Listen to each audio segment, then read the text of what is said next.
नमस्कार दोस्तों, आज एक और पारिवारिक कहानी में मैं आपका स्वागत करती हूँ। आज की कहानी है मेरे बिना तेरी कोई औकात नहीं है, इसलिए तुझे मेरे हिसाब से ही रहना होगा। तड़ाक, एक झन्नाटेदार थप्पड़ 9 साल के मासूम रवि के गालों पर पड़ा। बेचारा गिरते गिरते बचा, क्योंकि दादी ने उसे संभाल लिया था। उस बेचारे का कसूर इतना था कि सुबह उठकर मम्मी को ना पाकर पापा को जगाकर पूछ बैठा था कि मम्मी कहाँ हैं। भाग गई तेरी मम्मी अपने यार हरामखोर के साथ, पापा ने थप्पड़ रसीद करते हुए चीख कर कहा। भाग गई यार, ये शब्द रवि की समझ में नहीं आए। वो दादी की गोद में छिपकर रोने लगा। दादी ने उसे कसकर चिपका लिया और उतनी ही तेजी से बोली, उस कुलच्छनी की सजा तू बच्चों को क्यों दे रहा है। छोटी बहन 7 साल की परी भी उठ गई थी, पर पापा का गुस्सा देखकर सहम गई। वो अपने रूम से बाहर ही नहीं निकली। दादी रवि को लिए रूम में ही आ गई। मेरे अच्छे लाल, पापा भी गुस्सा है ना। चलो अच्छा जल्दी से ब्रश कर लो, मैंने तुम दोनों के लिए मैगी बनाई है, फिर चॉकलेट शेक भी मिलेगा। मैगी और चॉकलेट शेक की बात सुनकर दोनों बच्चे खुश हो गए। चलो चलो जल्दी करो, ऑनलाइन क्लास भी है। हाँ दादी, दोनों उछलते कूदते चले गए। रमा जी ने ठंडी सांस ली, फिर बहू को कोसते हुए खड़ी हुई। पता नहीं कहाँ चल गई कल मुही, बच्चों पर भी तरस ना आया। ये तो ईश्वर का भला हो कि रमा जी की सेहत ठीक थी। बच्चे खा पी कर ऑनलाइन कक्षा के लिए बैठ गए। रमा जी अपने बेटे के कमरे में गई। कुछ पता चला? उन्होंने घृणा के स्वर में पूछा। नहीं, मैंने सब जगह पता कर लिया, कहीं नहीं गई। आप क्या करोगे? मैंने अपने इंस्पेक्टर दोस्त से चुपचाप कहा है, वो अपने तरीके से खोजेगा। अच्छा, कहकर रमा जी ने किचन का रुख किया। ये पहली बार नहीं था जब रवि ने थप्पड़ खाया हो। वो अक्सर अपने पापा के गुस्से का शिकार होता था। मम्मी तो बेचारी जब तब ही होती थी। नन्ही परी तो दादी के पीछे दुबकी रहती। दादी भी बेटे की भली बनने में बहू को हमेशा कोसा करती। बच्चों ने तो जब से होश संभाला दादी के पास ही सोते आए। दिन में ज़रूर मम्मी के लाड प्यार के अधिकारी थे, पर रात में पापा को अपने बेडरूम में कोई अच्छा नहीं लगता था। पापा का बेडरूम नीचे था, बहुत बड़ा गुलाबी पर्दे, बेड, सोफे, उसी में पारदर्शी कांच से ढका हुआ बड़ा सा बाथरूम, एक कोने में देसी विदेशी दारू की बोतलें। दिन में जब पापा नहीं होते तब बच्चे बेडरूम में खेलते, लेकिन शाम होते ही वो और दादी ऊपर अपने रूम में आ जाते। बच्चों और दादी का रूम भी खूब बड़ा था। 3 बेड, अलमारियां, बच्चों के एक से बढ़कर एक खिलौने, बड़ा टीवी, सब उपलब्ध था। बाहर बड़ी सी छत पर एक और गेस्ट रूम बना था। थोड़ा बागीचा वहीं छत पर था। पहले वो लोग मध्यम वर्गीय परिवार के थे। रवि की माँ भी एमए हिंदी साहित्य से किए हुए एक आम भारतीय पत्नी थी, पर कुछ मेहनत, ज़्यादा भाग्य और बास की चौपलूसी, इन सब से रवि के पापा तरक्की कर गए। जल्दी ही उनका मध्यम वर्गीय परिवार उच्च वर्गीय की श्रेणी में आ गया। पास इलाके के ड्यूप्लेक्स लेना, कार खरीदना, बच्चों को महंगे इंग्लिश मीडियम स्कूल में पढ़ाना शान की बात हो गई। कहते हैं पैसा और रुतबा हर किसी के हजम किए नहीं होता, कदम बहक ही जाते हैं। रवि के पापा के साथ भी यही हुआ। वो शराब पीने लगे। अक्सर उनके यहाँ पार्टियाँ होती, जिससे उन्हीं के जैसे पैसे वाले और तथाकथित मॉडर्न फैमिली इकट्ठा होती। तब शाम से ही बच्चों को ऊपर रहना होता। मेट को भी छुट्टी दे दी जाती। ऑफिस के 2 लड़के आ जाते जो रवि की माँ के साथ मिलकर पार्टी अरेंज करते। मम्मी के लिए भी ऐसी पार्टियों में पहनने के लिए खुले गले के वेस्टर्न गाउन आते। सुंदर तो वो थी ही, जब बाल खोल कर गाउन पहनती तो देखने वालों की आंखें खुली रह जाती। ये अलग बात है कि मम्मी उसमें असहज महसूस करती। मम्मी को नहीं आना था, नहीं आई। 2 साल से ऊपर गेस्ट रूम में दादी के मायके के एक दूर के रिश्तेदार 40 वर्षीय अधेड़ अंकल रहते थे। उनकी शादी नहीं हुई थी। उन्हें यहाँ के किसी कॉलेज में हिंदी साहित्य में 3 साल के लिए कोई प्रोजेक्ट मिला था, रिसर्च के लिए।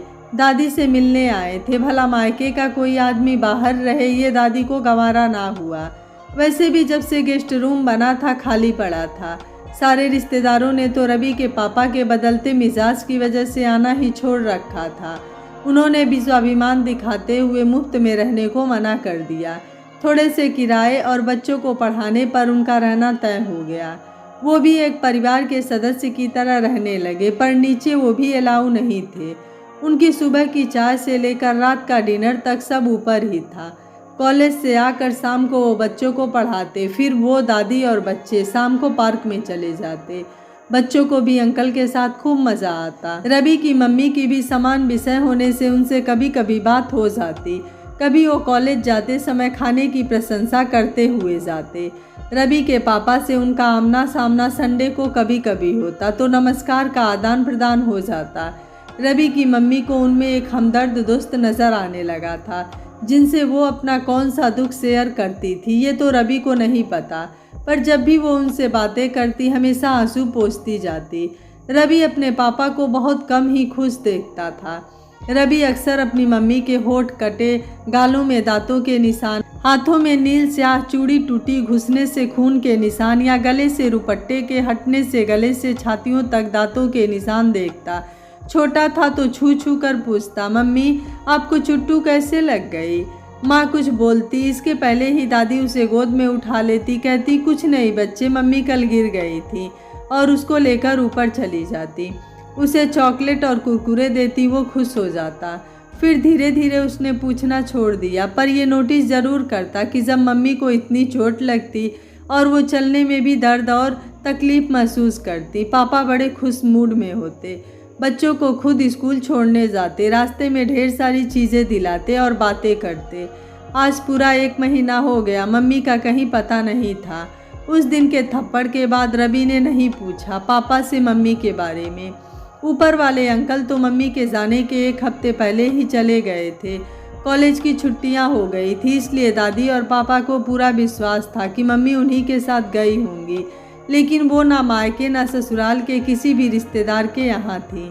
अंकल भी अपने घर में ही थे, जिसकी पुष्टि उनके आस पड़ोस ने की। जब रवि के पापा ने अकेले में उनसे कड़ाई करनी चाहिए तो उन्होंने खुद उनको हड़का लिया कि वो पुलिस को सब बता देंगे कि रवि के पापा ने कैसी अपनी पत्नी पर अत्याचार किए। पुलिस में कंप्लेन हो गई थी। रवि और परी कभी कभी रोते और कभी दादी के पास चिपके रहते। खाना बनाने वाला कुक लग गया था। पापा की शराब बढ़ गई थी। बड़े होते रवि को अपनी माँ से नफरत होने लगी थी। उसने दोस्तों से बात करना छोड़ दिया, अंतर्मुखी होता चला गया, लेकिन अपनी बहन को एक पल के लिए भी अकेला नहीं छोड़ता। 2-3 साल में दादी भी कमज़ोर हो गई, बीमार रहने लगी। अब वो बच्चों की देखभाल उतने अच्छे से नहीं कर पा रही थी। पापा पहले से ही उदासीन थे, अतः दोनों बच्चों को बोर्डिंग स्कूल भेज दिया गया। वहाँ भी वो परी की देखभाल करता। आज रवि 25 साल का आकर्षक नौजवान है, मल्टीनेशनल कंपनी में ऊंची पोस्ट पर है। परी भी इंजीनियरिंग करके माइक्रोसॉफ्ट कंपनी में प्लेसमेंट पा चुकी है।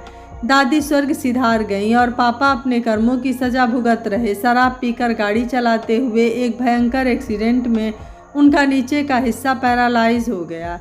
रवि ने बेटे का फर्ज निभाते हुए 24 घंटे के लिए पुरुष नर्स की व्यवस्था कर दी, पर खुद दूसरे शहर में ही रहा।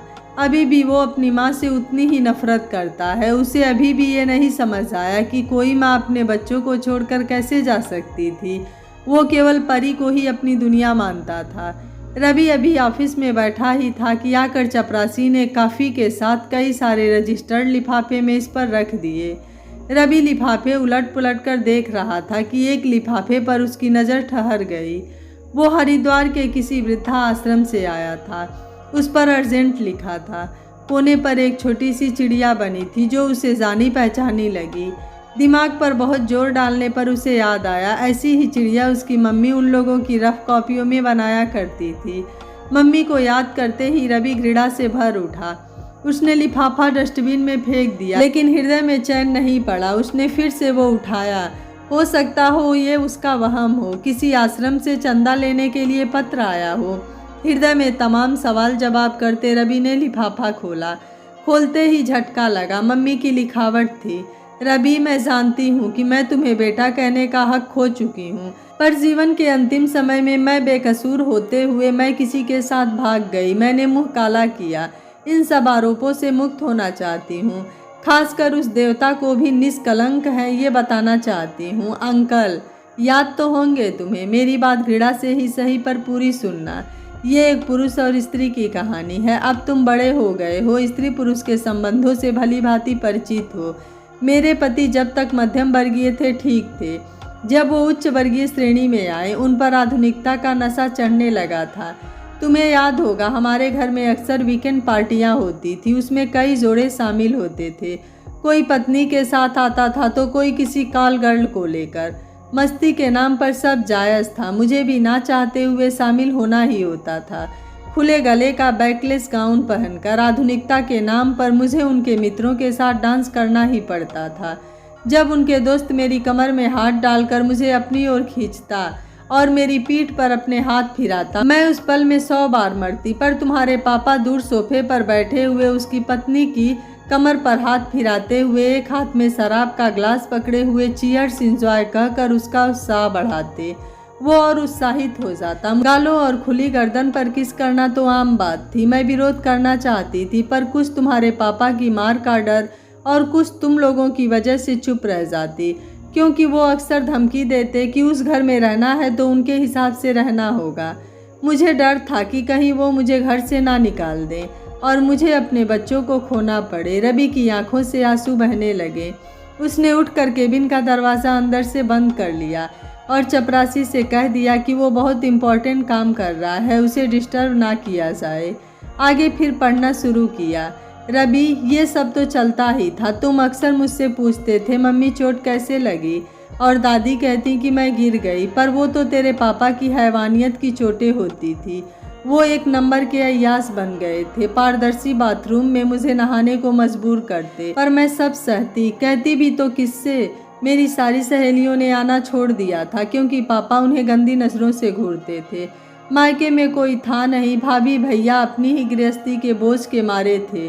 दादी तो उल्टा मुझे हमेशा ताने देने का मौका ढूंढती। उनकी समझ में पति की हर इच्छा पूरी करना पतिव्रता स्त्री की निशानी होती है। फिर तुम्हारे अंकल आए। धीरे धीरे वो इस घर में होने वाले हर घटनाक्रम को समझने लगे। उनसे बातें करके मेरा जी हल्का हो जाता। कब वो मेरे हमदर्द से मेरे सच्चे मित्र बन गए पता ही ना चला। मैं उनसे हर बात शेयर करने लगी, यहाँ तक बेडरूम में अपने शरीर पर हुए अत्याचार भी। वो बहुत दुखी होते, कहते निकल क्यों नहीं जाती इस नर्क से। पर मैं कहती मेरे बच्चे बहुत छोटे हैं, उनका बाप उनकी दुर्गति कर देगा। मेरे बच्चों का भविष्य मैं अपनी वजह से खराब नहीं होने दूंगी। वो चुप रह जाते।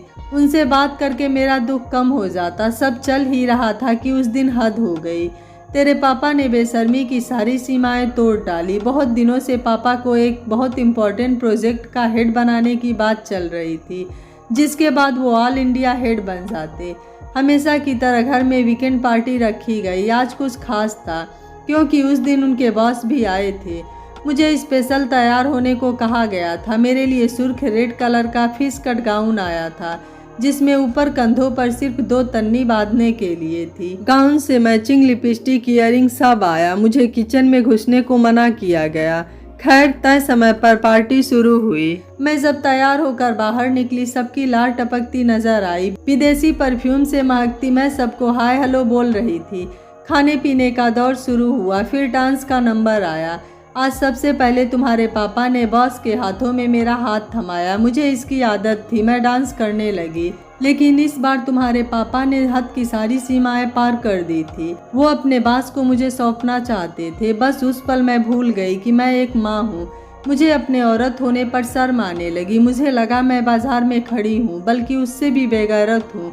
वो तो फिर भी अपने शरीर का मनचाहा दाम लगाकर ग्राहक चुनती है, और मैंने बॉस को जोर से धक्का दिया और जोर से चीखी, दूर रहो मुझसे। बांस के गिरने से तुम्हारे पापा हड़बड़ा गए। पहले तो मुझे एक जोरदार थप्पड़ दिया और चीखते हुए बोले, तुम्हारी हिम्मत कैसे हुई बांस की बेइज्जती करने की। मामला गर्म देखकर सब लड़खड़ाते हुए खिसकने लगे। केवल बॉस, तुम्हारे पापा और मैं बचे। तुम्हारे पापा बौखला गए थे। मुझे घसीटते हुए बेडरूम में पटक दिया और चीखे, तुम्हारी इतनी औकात कैसे हो गई। जरा सा खुश कर देती बास को तो तेरा क्या बिगड़ जाता। मुझे प्रोजेक्ट मिल जाता और मैं इंडिया का हेड बन जाता। मैं जोर से चीखी, कैसे पति हो तुम। पति नहीं, तू दलाल है। लेकिन अब मैं तुम्हारी कोई बात नहीं मानूंगी।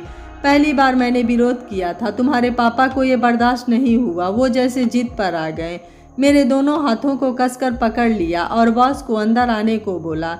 आज इसकी हेकड़ी उतरवा कर रहूँगा। मैं भरसक अपने हाथों को छुड़ाने की कोशिश कर रही थी, पर नशे में होने के बावजूद वो मुझ पर भारी पड़ रहे थे। बॉस भी काफ़ी नशे में था। ऑफर पाकर वो मेरे ऊपर झुकने लगा। ना जाने मुझ में इतनी ताकत कहाँ से आई। मैंने दोनों पैरों को सिकोड़ कर एक जोरदार किक उसके पैरों पर मारी। मारे दर्द के वह चीखता छटपटाने लगा जमीन पर गिरकर। तुम्हारे पापा का नशा हिरन हो गया। बॉस को ऐसे छटपटाते देखकर वो मुझे छोड़कर बॉस की ओर लपका। सर सर कहते हुए उन्हें संभालने लगा। मैंने झट से उठकर अलमारी से सूट निकाला, अपना फ़ोन लिया और पर्स लेकर बाहर आ गई।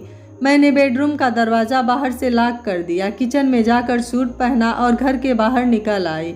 उस वक्त छोटी छोटी की गई बचत 10,000 रुपये की शक्ल में मेरे पास थी।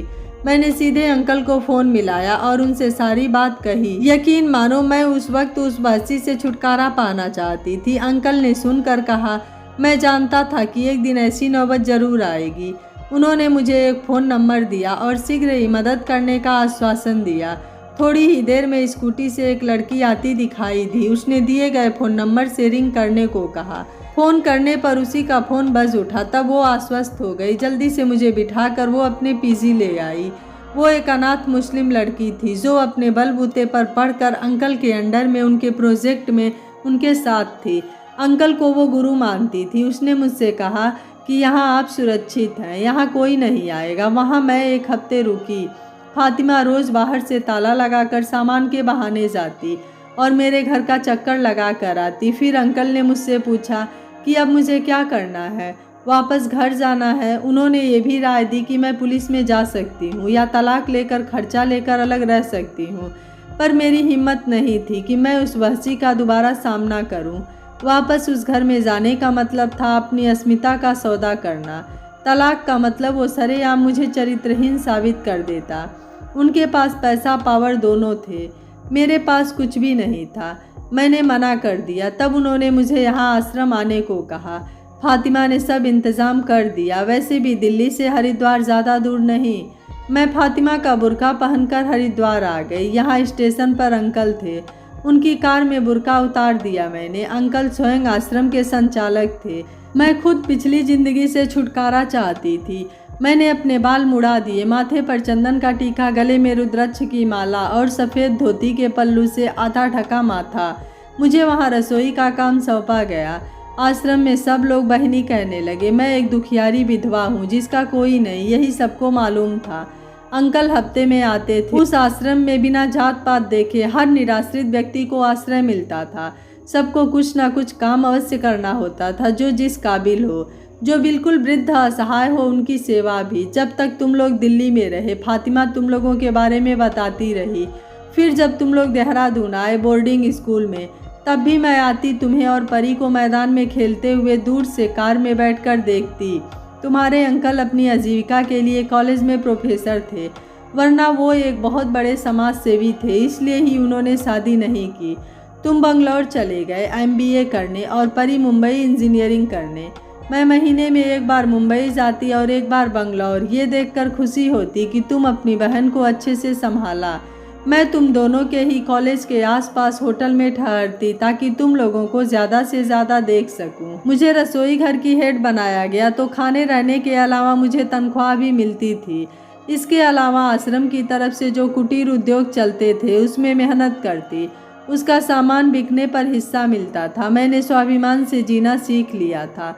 अब मैं बीमार रहने लगी। अभी डॉक्टर ने बताया कि मुझे कैंसर है और अब मेरे पास कुछ ही दिन शेष हैं। इससे पहले मेरी आंखें बंद हो मैं तुम्हें सच्चाई बताना चाहती थी। इन सब में अंकल का कोई दोष नहीं था, ये मेरा स्वयं का निर्णय था। आशा है तुम भी मेरे निर्णय का सम्मान करोगे और इस अभागी कुलच्छणी माँ को क्षमा करोगे। हाथों में पत्र पकड़े रवि अपने साउंड प्रूफ केबिन में फूट फूट कर रो रहा था। वो अपने को दोषी मान रहा था कि उसने पापा और दादी की बातों पर क्यों विश्वास कर लिया। कम से कम बड़े होने पर तो वो अपनी मम्मी के विषय में खोजबीन कर सकता था। क्यों उसने भी मान लिया कि उसकी मम्मी किसी के साथ चली गई हैं और हमेशा उनसे नफरत करता रहा। मुझे माफ़ कर दो मम्मी। वो उस नन्ही सी चिड़िया को अपने होठों से लगाए बुदबुदा रहा था। फिर उसने आंसू पोंछे, स्वयं को संयत किया, पानी पिया और फ़ोन उठाकर कहा, हेलो परी। रात में ही वो और परी दोनों दिल्ली एयरपोर्ट से निकलकर हरिद्वार जाने वाली कैब में बैठे। भोर होते होते वो आश्रम में थे। ऑफिस में उनका सामना अंकल से हुआ। कॉलेज से रिटायर होकर वो अधिकतर आश्रम में ही रहते थे। अंकल उन्हें देखते ही पहचान गए। रवि भी पहचान गया। नियम और संयत ने उनके चेहरे में जरा भी परिवर्तन नहीं किया था। अंकल ने दोनों को देखते ही गले लगा लिया। मम्मी कहाँ? अंकल ने पीछे आने का इशारा किया और एक कमरे की तरफ उंगली दिखाई। रवि और परी दोनों तेज कदमों से उस कमरे में गए। वहां खिड़की की तरफ मुंह करे सफ़ेद धोती में लिपटी एक दुबली पतली काया लेटी थी। मम्मी, रवि और परी ने एक साथ पुकारा। उस काया ने करवट ली, अपने बच्चों को देखकर बाहें फैला दी। रवि और परी दोनों रोते हुए उनमें समा गए। मत रो मेरे बच्चों, मुझे माफ़ कर दो। मम्मी, मैं बहुत नकारा बेटा हूँ। नहीं मेरे बच्चे, मुझे माफ़ कर दो, मैं ही चली आई थी। नहीं मम्मी, हमें भी तो सोचना चाहिए था, रवि ने कहा। अब आप मेरे साथ बंगलौर चलिए, मैं आपका अच्छे से अच्छा इलाज करवाऊंगा। ज़रूरत पड़ी तो विदेश ले जाऊंगा। नहीं बच्चों, अब मेरे पास ज़्यादा समय नहीं है। अब तुम लोगों को देख लिया, अब माँ गंगा की गोद में आराम करना चाहती हूँ। इसके बाद रवि और परी 10 दिन तक मम्मी के साथ रहे। इन 10 दिनों में मम्मी ने पूरा जीवन जी लिया। दोनों बच्चे जी जान से सेवा कर रहे थे। घुमाने से लेकर मूवी दिखाना, लॉन्ग ड्राइव पर ले जाना, टपरी की चाय पिलाना, ढाबे की दाल तड़का खिलाना, सब किया मम्मी को खुश करने के लिए। पर 11वें दिन ऊपर से बुलावा आ ही गया। मम्मी को शांति मिल गई थी। वो कुलच्छड़ी नहीं थी, ये उनके बच्चे जान चुके थे। बच्चों के मन में भी पश्चाताप के साथ सुकून था कि वो 10 दिन ही सही मम्मी के साथ रह लिए। रवि ने पूरे रीति और परंपरा के अनुसार माँ का अंतिम संस्कार किया। पापा को तो उसने खबर भी नहीं दी। जो बेस उसकी माँ ने बनाया था, उसी विधवा बेस के अनुसार उसने क्रियाक्रम किए। चलते समय बड़ी ही प्रार्थना के साथ अंकल से मम्मी का कमरा अपने और परी के नाम में लॉट करवा लिया। कमरे के बाहर नेम प्लेट लगाई, रवि और परी की माँ का कमरा। रवि और परी ने एक बड़ी सी मम्मी की आश्रम वाली फ़ोटो अपने अपने घरों में लगाई है। जब भी किसी विशेष काम से निकलते हैं तो मम्मी का आशीर्वाद लेना नहीं भूलते। इतने साल हो गए, अभी भी मम्मी की पुण्यतिथि के समय दोनों बच्चे अपने परिवार के साथ आश्रम जाते हैं और अपनी मम्मी के ही रूम में ठहरते हैं। अंकल भी अब नहीं रहे। वहाँ का सारा संचालन रवि और परी ने अपने हाथों में ले लिया और वैसे ही बिना किसी भेदभाव के हमेशा वहाँ के दरवाजे खुले रहते हैं। और पापा, रवि ने मम्मी की चिट्ठी उनके ईमेल पर भेज दी थी, जिसे पढ़कर वो बहुत शर्मिंदा हुए और बच्चों से कई बार माफ़ी मांगी, पर किसी ने उन्हें माफ़ नहीं किया। वो भी पश्चाताप की आग में घुट घुट कर कुछ समय बाद ही चल बसे। उस घर को रवि ने बेच दिया और सारा पैसा आश्रम में दान कर दिया। वो और उसकी बहन उस घर में कैसे कदम रख सकते थे जहां उसकी सुलक्षणी माँ को कुलच्छड़ी घोषित किया गया था। आपको रवि की माँ का फैसला कैसा लगा, आप मुझे अपनी राय कमेंट बॉक्स में ज़रूर दीजिएगा। वीडियो पसंद आया है तो वीडियो को लाइक, शेयर एंड चैनल को सब्सक्राइब कर लीजिएगा। Thank you for watching. मिलते हैं अगली कहानी में।